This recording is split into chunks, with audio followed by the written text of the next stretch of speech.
In this video, I'm going to tell you about all the lies that I told my wife to trick her into letting me buy a motorcycle. Stick around till the end and I'll tell you what actually worked.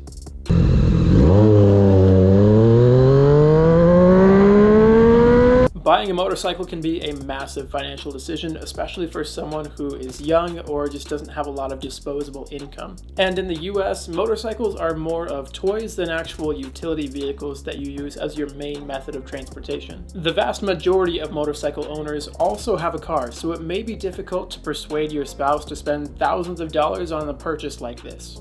But if you ride or if you'd like to own a motorcycle, go ahead and drop a like on the video. It really helps me out and tells YouTube to spread my message of deceit to a much wider audience. We'll save money on gas because motorcycles get good gas mileage. Go ahead and listen to these two engines and then you tell me which one sounds like it's saving money.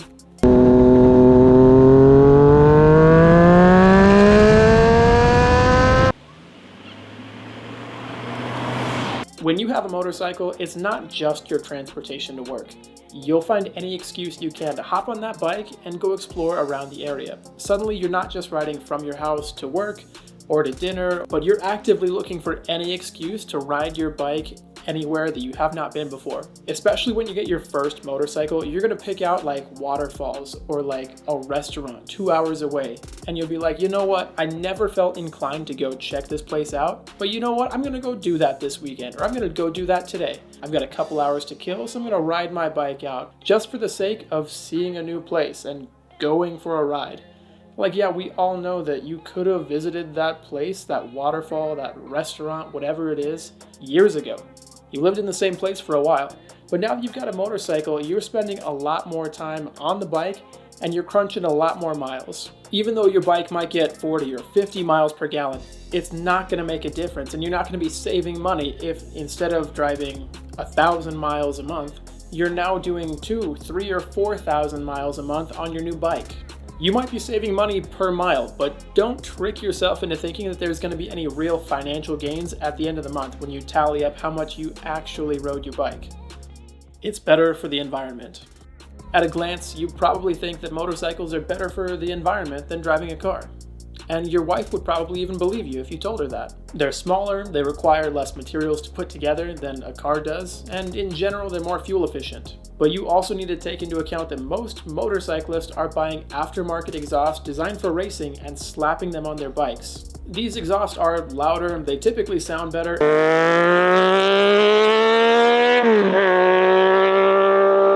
and they often give a small horsepower boost to the bike.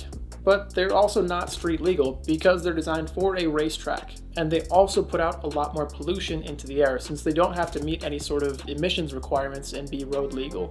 So even though a bike may be running around town with a pretty small and relatively fuel efficient engine, it's still putting out a decent amount of pollution and it's not nearly as clean as you might expect it to be.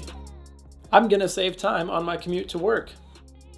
Unless you live in a state like California and your commute is at least 15 minutes, any amount of time that you save is going to be negligible. You're really not going to save that much time by riding a motorcycle. Unless you're riding illegally, cutting through traffic, then you're going to get there at about the same time that you would have if you were in a car. And if you're doing it right, then you're also wearing a helmet, jacket, gloves, and probably also headphones or earplugs. And all of those things take time to put on and adjust and make sure that they're sitting in the right place. Not only do you have to spend time putting on your gear, but when you get somewhere, you also have to take time taking off your helmet, unlatching your gloves, unzipping your jacket, getting everything off of you.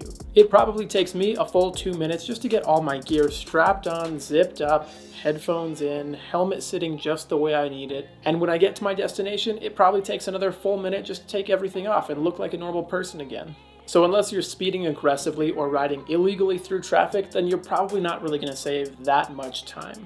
There are states like California, Utah, Montana, and Hawaii that do allow some form of either filtering or lane splitting, but outside of those states, then you're really not going to save that much time off of your commute. My bike will only cost X amount of dollars. Your first bike is probably going to cost you somewhere between $3,000 and $5,000. Unless you're a doctor buying a BMW as your first bike. But a motorcycle never only costs as much as the listed price. Especially if you're buying a used bike, there may be something wrong with it that you need to fix right away to make it roadworthy.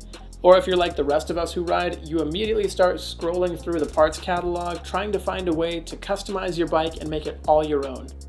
And again, if you're doing it right, you should also be buying a helmet, jacket, and gloves. And you can probably find a good deal on a jacket, but you should be buying a helmet and gloves new because germs are gross. You can probably find a decent armored jacket for about $100 on Facebook Marketplace if you're getting a used one. Gloves will be at least $60, but probably more, and a helmet will be at least $150 if it's got the right safety certifications. But if you're an idiot like me, then you'll get a flashy race helmet for $500 instead.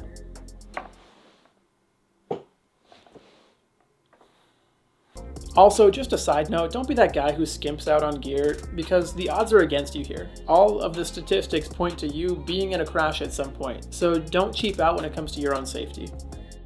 Insurance is cheaper on a motorcycle. Yeah, sort of. It can be cheaper on a motorcycle, but if you're young, then it's not going to be cheaper. Or if you have any sort of traffic violations, then it's not going to be cheaper. In the eyes of an insurance company, if you're younger, then you're a higher risk or a higher liability to them. It's more likely in their eyes that something bad is going to happen if you're at the reins of that bike, because you're young and you're willing to make some more risky decisions. Also, they know that the brain doesn't fully develop until the age of 25, and so if you're younger than 25 especially, your premiums are more likely to be higher.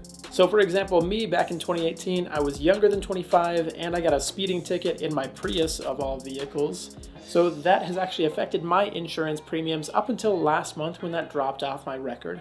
And now that that ticket has dropped off my record and I've passed the age of 25, my insurance premiums are essentially half of what they were before. So there's a few arguments for you to present your case to your wife to try and get a motorcycle. And hopefully she didn't actually watch this video with you, because then she'd know that they're really not the full truth. But you should have her watch this part. And here's what really worked to convince my wife. First off, you do have to have the money. If you can barely pay your bills at the end of every month, now is just not the time for you to be looking at bike listings. Now would be the time for you to be watching my other videos about how to boost your credit score or how to invest and make more money. The truth is that you've got to make your wife understand that yes, arguably this is a waste of money. You're probably not going to see any sort of return on money that you dump into a motorcycle. At the end of the day, there's no real logical reason to own a motorcycle. It's purely an emotional thing. There's nothing like the freedom that comes from owning a motorcycle and being able to experience everything around you. Motorcycles are for people who want to feel closer to nature, because you can feel and smell everything that's going on. I'll never forget my first ride out into the countryside just about a week after I got my first bike. I'd noticed cracks in the road that I'd never seen before. The leaves were changing and I could smell the crisp fall air as I rode by fields that were about to be harvested. There is an inherent risk to riding motorcycles, but it's worth it to me to feel that connection to the world around me. When you're driving in a car, it's almost like your windshield becomes just another screen, and you're watching your surroundings pass by almost like you're watching TV and not actually controlling the car. On a motorcycle though, you can't remove yourself from your environment. You feel the wind on your chest and you hear your engine beneath you. You really are in your environment and not just passing through it. And ultimately, I also told my wife the little things like saving money on gas or shaving time off of my commute. But really, I think we both knew that any sort of gains I'd have in those areas were going to be pretty minimal. But my wife knew that I would be happier getting to experience the thrill, the speed, and just being in the moment more. And I'm incredibly grateful to her for being understanding on that front. And now I get to share this passion of mine with her too. And I don't actually expect this video to help convince anyone's wife to let them get a motorcycle, because I sort of just tore down a lot of the arguments that people use to get a bike. But I guess if you want to hear my wife's side of the story and what she thinks about it all, let me know in the comments and maybe we can do like an interview style video with her. But stay safe out there, and as always, I love you guys and I'll catch you next time.